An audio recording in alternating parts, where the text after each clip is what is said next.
Hey everyone, welcome to my channel. I'm Megan from OrganizedLittleLady, and today we are going to kickstart my summer organization series here on my channel. So for the month of June, I'm going to be sharing different ways that I get my family organized for summer. So today we are going to start with how I plan for summer. I believe everything starts with a plan, and summer is no exception to that rule. So let me flip the camera around and let's get started.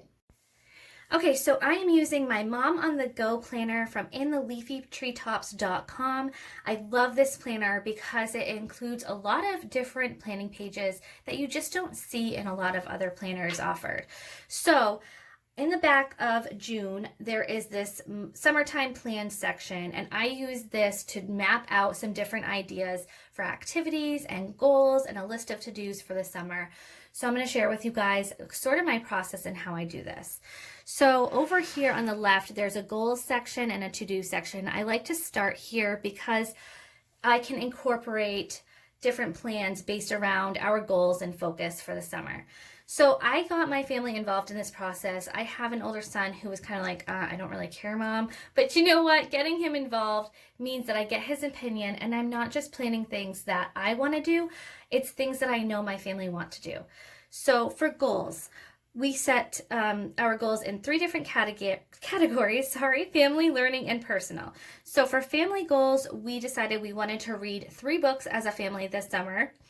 We want to plan a beach day. We want to go to Sebago, Maine. We want to have family fun nights. We want to go camping, and we want to go tubing. So those are some of the goals for us as a family.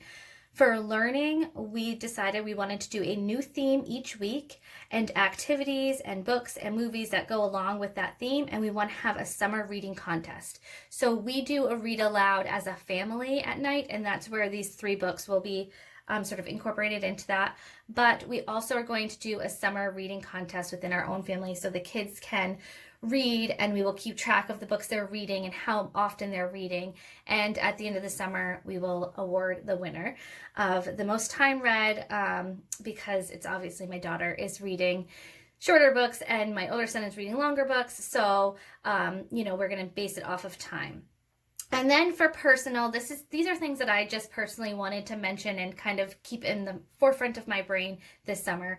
I want to read 2 books a month this summer. I want to have less phone time and be more present. So those are kind of our goals and focus for the summer. Next, I wrote out a quick to-do list of things that I wanted to get done before we are really heading into the summer, so that way I feel a little bit more prepared. So I wanted to create a summer routine, plan activities for the summer, organize our pantry, organize our command center, organize my van, organize the outdoor toys and whatnot, and organize our closets. I also made mention that I want to create chore charts for the kids and an I'm bored jar. So I've already started checking off some of these things, and I will be sharing these with you throughout this series. Okay, so now let's go ahead and get started with how I plan our activities for the month. So when I'm doing this, I kind of default back to when I did daycare. And what worked for me was creating a theme week each week and then kind of incorporating different activities within that theme. So our summer starts the week of the 22nd. We're done with school on the 19th. So our first theme week is going to be ocean. Then the second week, we are going to be in the week of the 4th of July. So our theme will be patriotic. And I'm going to jump into July here. And the first week of July is going to be our nature week. Second week will be our camping week. Third week will be space. Fourth week will be rock week. And then there's a couple weeks in August also that I've included. So we're going to do our science week on the first week of August. And the second week, we're going to just do a vacation week. So we'll kind of just take a relaxed approach because that's our last week of summer before we start prepping for back to school. And then on the 17th, that week, we will start prepping for back to school. So I have kind of narrowed down what the themes are going to be based on our family's interests and just sort of what's going on in those months. And then let's jump back to June. We decided we were going to do different themed days. So I'm sure you've seen this in, social media before, Pinterest and whatnot, having a theme for each day. And I did this last year and it worked out really well. Again, it just sort of helps us narrow down what we want to do for that day and take some of the guesswork out of it. So Mondays are going to be our Make It Mondays, and we are going to be doing a craft or activity based on the theme week. So the first week we will be making oceans in a bottle. Second week we'll be doing tie-dye 4th of July shirts. Third week we'll be doing dirt cups, and I'm going to make a fairy house with my daughter. The next week we'll be doing our camping week, so we will be setting up tents, sleeping out in our backyard, or taking a camping trip, and doing squirt gun pictures.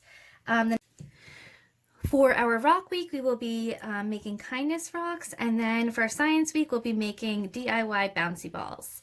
So we decided that we wanted to incorporate a day that we are getting out of the house, sort of getting a change of scenery, and that's going to be Tuesday. So we're going to have Trip Tuesdays. Some ideas that we came up with for that are going hiking, fishing, having a lake day, going to my parents' pool. They have an in-ground pool, so we spend a lot of time there in the summer. Going to the library if it's open, and having a beach day. Wednesday is our Water Wednesday. Like I said, my parents do have a pool and we spend a lot of time there, so I knew I wanted to designate a day where we just hang out at the pool. So that is Wednesday for us. We did brainstorm a few other water ideas, such as sprinkler, going to the lake, water balloons, and tubing. Another thing I wanted to incorporate was a chill day. Our family really thrives on just having a day where we can sit back and relax. So Thursday is our Theater Thursday, and the kids decided they wanted to have a movie day once a week so they can pick out a movie, vote on it, each take a turn every week, that sort of thing. And that's going to be our Thursday, is just a chill movie day. And then Friday is Free Choice Friday, so the kids get to choose what they want to do. I think it's important to have a day where it's just free choice and they get to choose. And then Saturday is Soak It In Saturday. We are just going to enjoy the summer, not really have any set plans, just do whatever comes our way and just enjoy the summer. So that's kind of how I do my planning. I try to keep it simple, but yet, like I said, get a lot of that guesswork out of the way. And this is just a way to get all of my thoughts down on paper, get the family involved, and set some plans and activities in motion. I hope that you guys enjoyed this. I will be, like I said, sharing different ideas that I have and things that I do with my family to get organized for summer. If you haven't started with a plan yet, I highly suggest it. Just grab a piece of paper and a pen and write down a few different things that you want to do this summer, and then start looking at your calendar and jotting down how you can structure your weeks and days. Thank you guys so much for watching this, and I'll talk to you soon.